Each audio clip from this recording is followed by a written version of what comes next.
Le contexte sécuritaire de la région du Centre-Nord constitue une lourde tâche pour les médias de la ville de Kaya.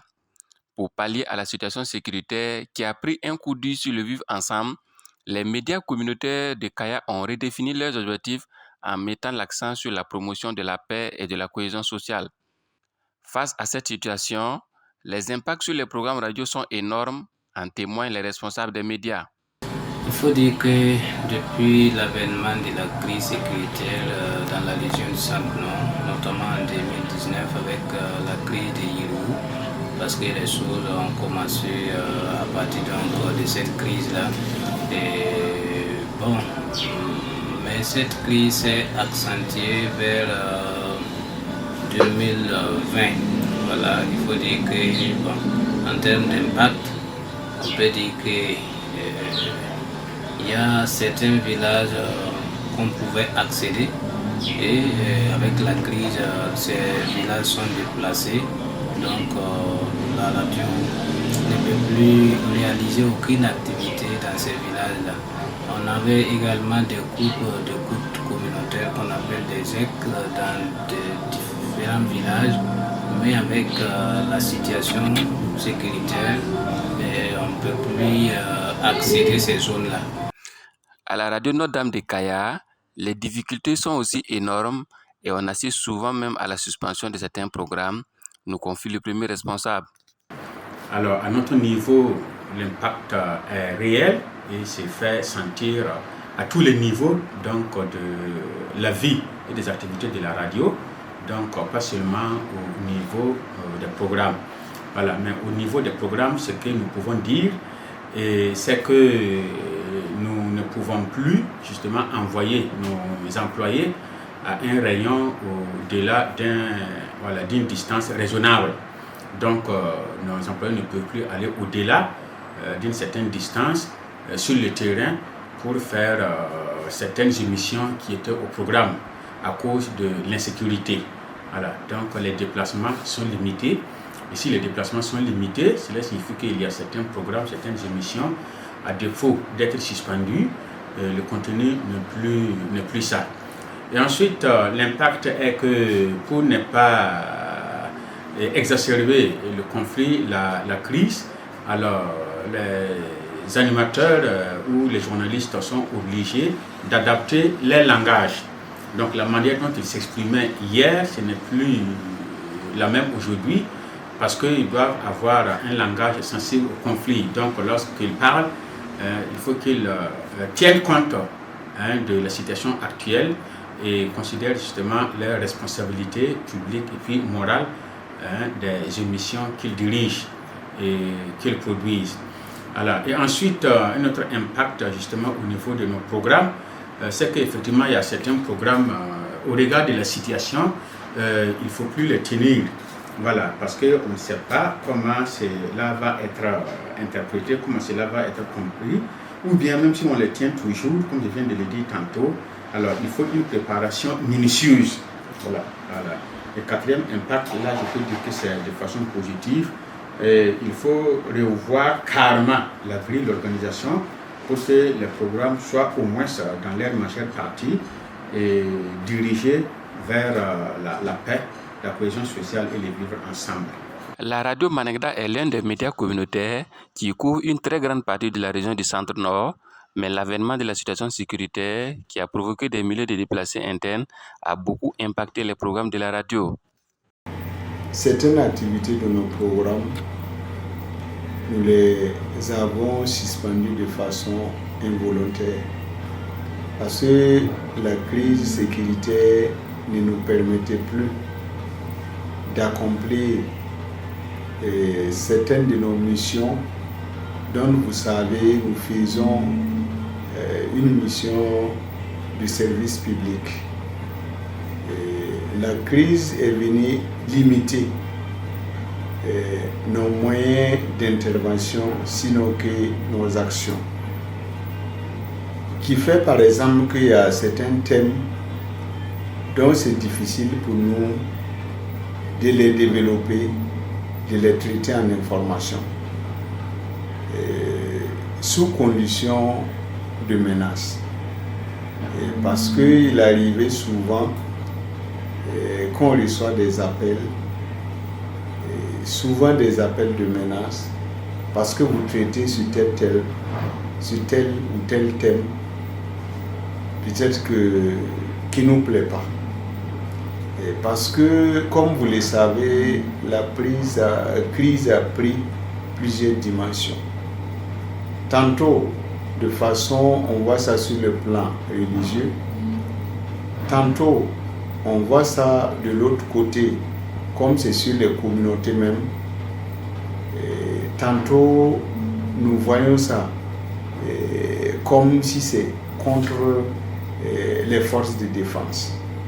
Donc, à un certain moment, on ne savait plus à quel pied se danser là-dessus.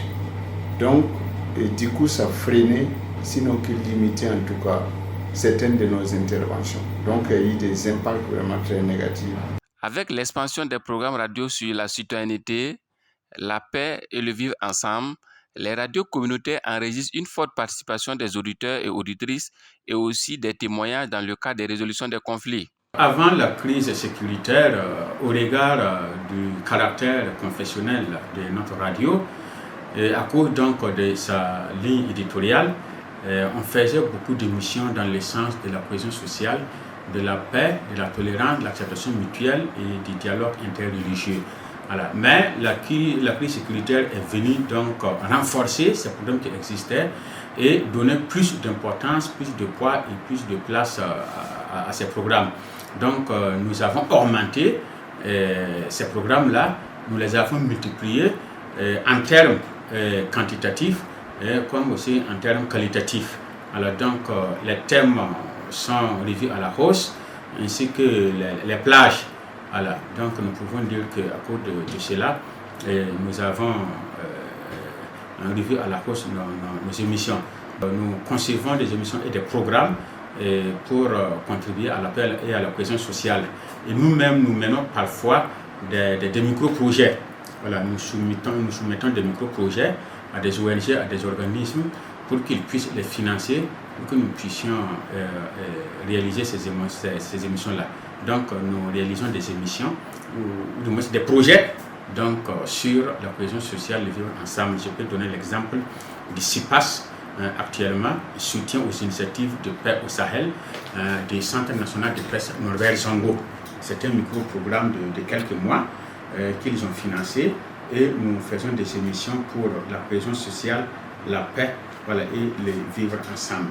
Nous sommes en partenariat aussi avec la Commission Justice et Paix dans le cadre de leur projet qu'on appelle SPI, Initiative Paix au Sahel, de la conférence épiscopale Burkina-Niger et puis aussi de la CERAO, la conférence régionale épiscopale de l'Afrique de l'Ouest.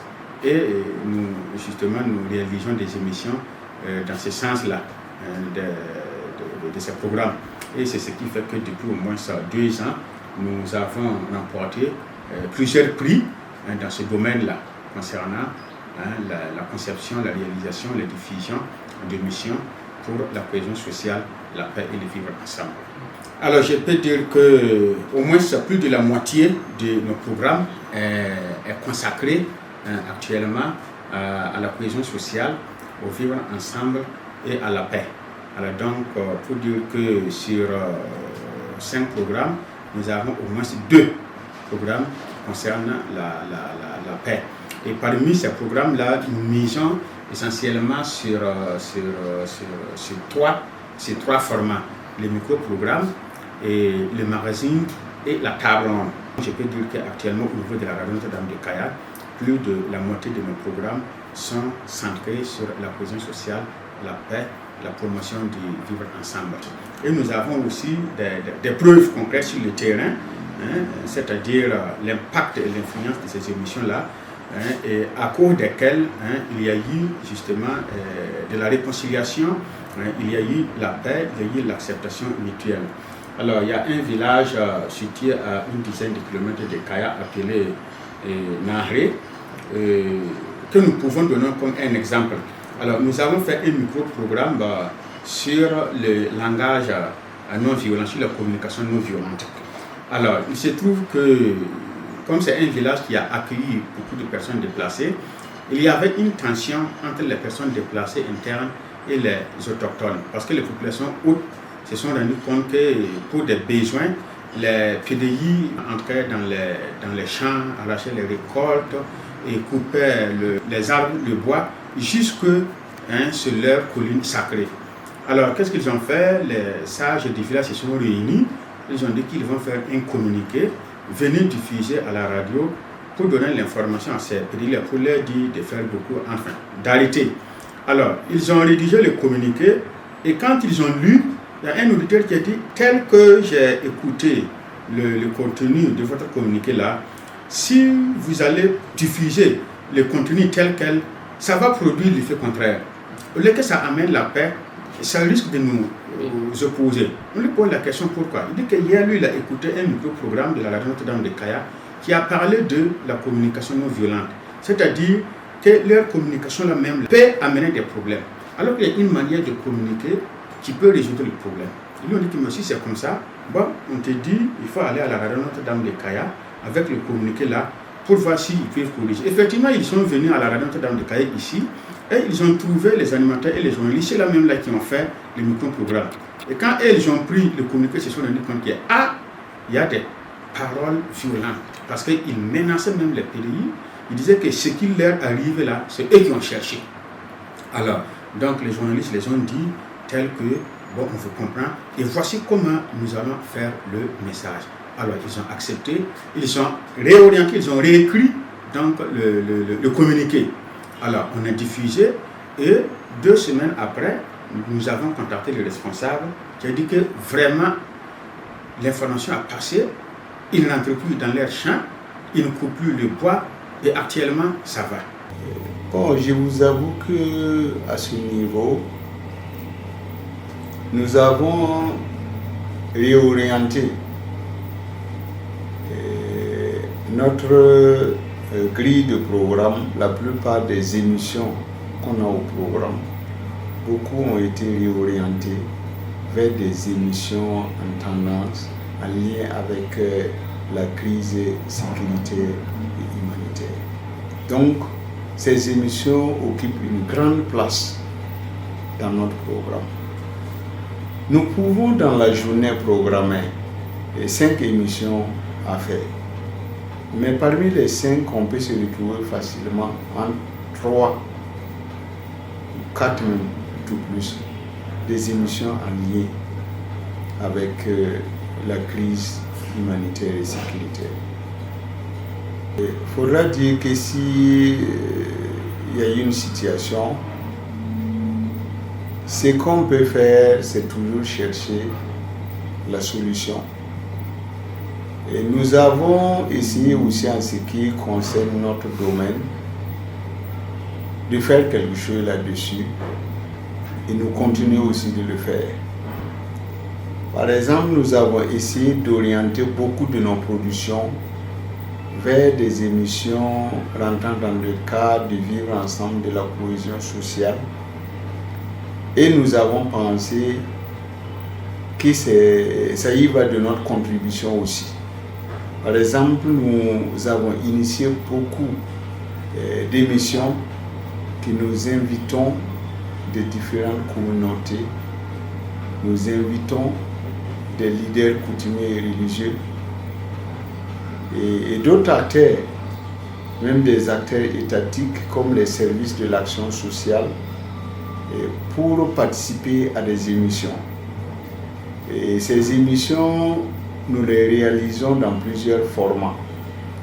Et souvent, soit c'est des émissions d'entretien avec des leaders comme ce que j'ai cité, et d'autres émissions, nous les faisons avec antenne ouverte pour permettre au public, aux auditeurs d'interagir. Et je crois que tout ça, ça contribue beaucoup.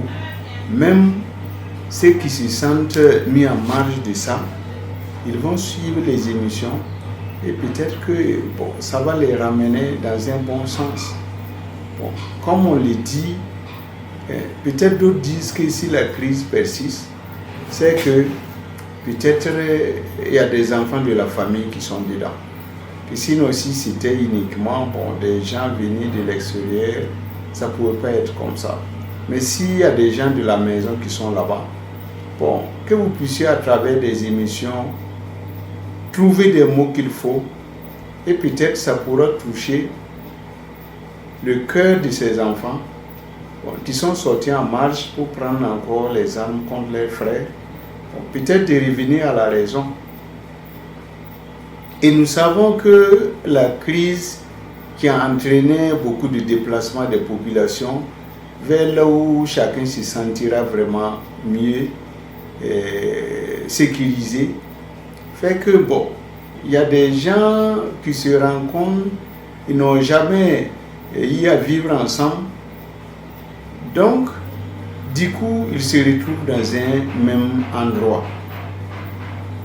Et pendant ce temps, il y a la proximité qui se pose à ce niveau. Vous n'avez pas les mêmes comportements, les mêmes façons de vivre, les mêmes manières, mais vous êtes appelés, à cause de la situation, à vivre ensemble. Donc, pour d'autres, un début, s'accepter, ils ne veulent pas s'accepter facilement. Je prends l'exemple, on peut installer par exemple une telle communauté dans tel endroit. D'autres viennent aussi, on vient pour les installer là-bas. Et la première communauté pour dire que ces gens-là ne peuvent pas vivre avec nous dans le même site. Vous voyez? Donc, il faut, à travers la sensibilisation, tout ça, faire savoir ces populations déplacées que malgré le déplacement, le fait que vous êtes obligés de vivre ensemble, chacun doit mettre bas la terre, chacun doit laisser ce qu'il a pour qu'il puisse vivre en attendant que la paix revienne, pour que chacun regagne son village natal. Pour ça, je peux vous dire que si nous on continue à orienter toujours la plupart de nos programmes vers des émissions sur le vivre ensemble, la cohésion sociale, c'est que nous avons constaté que ce que nous faisons, c'est un grand apport dans ce sens. Par exemple, il est arrivé que nos noyaux relais, c'est un peu un semblant de club d'écoute que nous avons installé dans les localités. Et la plupart de ces gens, de ces différentes localités, ont quitté leurs villages respectifs. Il arrive qu'ils nous racontent souvent, au niveau de ces sites qu'ils vivent, il y avait tel ou tel problème. Mais avec vos émissions, que ces populations qui sont dans les sites que nous vivons, ça changeait beaucoup de choses. Nous avons vu des gens dans le site qui ne s'entendaient pas parce qu'au niveau du village là-bas aussi, il y avait des distances entre eux, soit c'est lié à un problème. Et ces gens n'étaient pas prêts. Là où on les a logés dans ces sites, n'étaient pas prêts à vivre encore proche de certaines personnes. Mais avec la sensibilisation que nous faisons, ils ont constaté, d'autres au départ qui n'acceptaient pas, ont commencé vraiment, ils ont laissé tomber. Donc nous pouvons dire que tout ça, ce sont des acquis. Pour les fidèles auditeurs et auditrices des programmes radio que nous avions pu rencontrer, les radios communautaires contribuent efficacement dans la promotion de la paix et aussi de la cohésion sociale.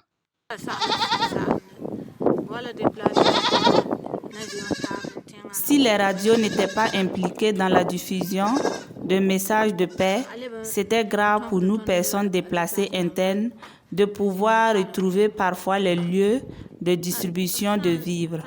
Grâce à l'émission Rakiré, plusieurs familles se sont ressoudées. Aussi, les communiqués ont permis à nous PDI de retrouver nos parents perdus de vue dans la fuite.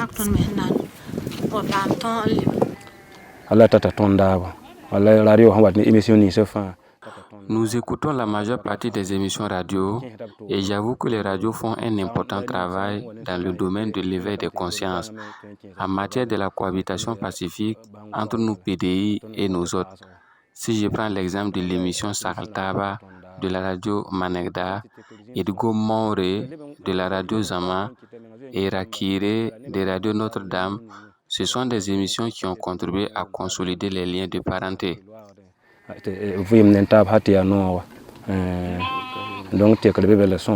La crise sécuritaire a considérablement joué sur notre travail. Comme je l'ai dit, nous couvrons les 3 provinces de la région, le BAM, le Namentenga et le Sanmatenga.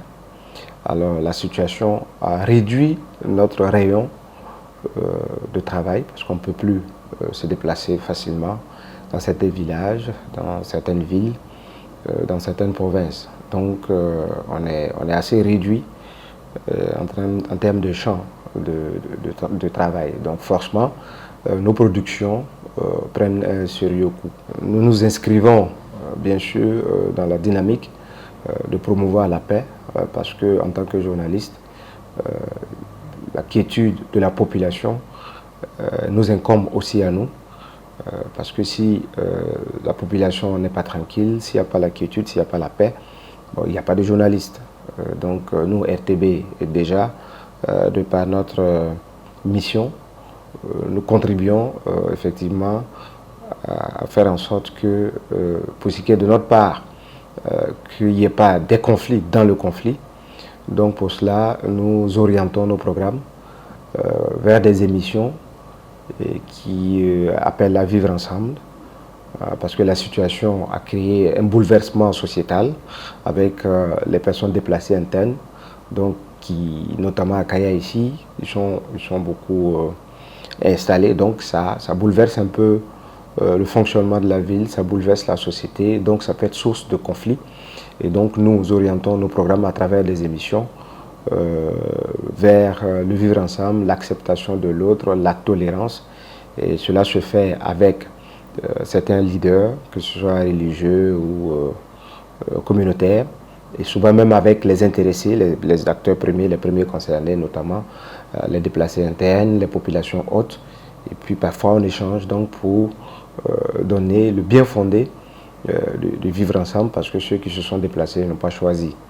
Donc nos programmes, que ce soit pour les émissions radio, que ce soit pour les reportages télé également qui sont diffusés à partir de Ouagadougou, voilà, nous faisons l'effort de travailler vraiment dans le sens de la cohésion sociale et du vivre ensemble. En termes de pourcentage, on peut aller entre 40 et 50%, parce qu'il ne faut pas aussi occulter les autres programmes, santé, éducation et autres, parce que tout ça, ça fait partie. Donc entre 40 et 50% pour essayer d'apporter notre contribution. Oui, en termes d'exemple, c'est vrai que parfois le travail du journaliste ne l'amène pas à faire le travail de suivi et évaluation derrière, mais on pense quand même qu'à travers des émissions que nous avons intitulées clairement Vivre ensemble, que nous animons ici, je pense que les réactions, parce que parfois c'est des émissions interactives, les réactions des auditeurs nous montrent déjà qu'il y a une prise de conscience, une acceptation, et jusqu'à présent on n'a pas un conflit véritablement ouvert entre par exemple les populations déplacées et les populations hautes, donc on estime qu'on a pu apporter aussi pour notre part quelque chose à l'endroit des responsables des médias, mais bien plus peut-être à l'endroit aussi de tous les acteurs des médias. C'est de travailler effectivement à faire en sorte de ne pas ajouter de l'huile au feu, comme on dit. Donc travailler à réduire, si possible, ce qui peut être les conflits. Travailler surtout à prévenir. Cela peut nous incomber à un niveau assez important. Parce que prévenir, c'est quoi? C'est en parler, c'est dénoncer des cas qui peuvent survenir, de sorte que, bon, on ne tombe pas dans d'autres crises. Donc c'est travailler ensemble, de sorte à vraiment contribuer à ramener la paix pour ce qui nous concerne, pour ce qui est de notre travail. Malgré les difficultés rencontrées, les radios communautaires continuent d'accentuer leurs programmes sur des thématiques allant dans la promotion de la paix, la cohésion sociale et du vivre ensemble dans la région du Centre-Nord.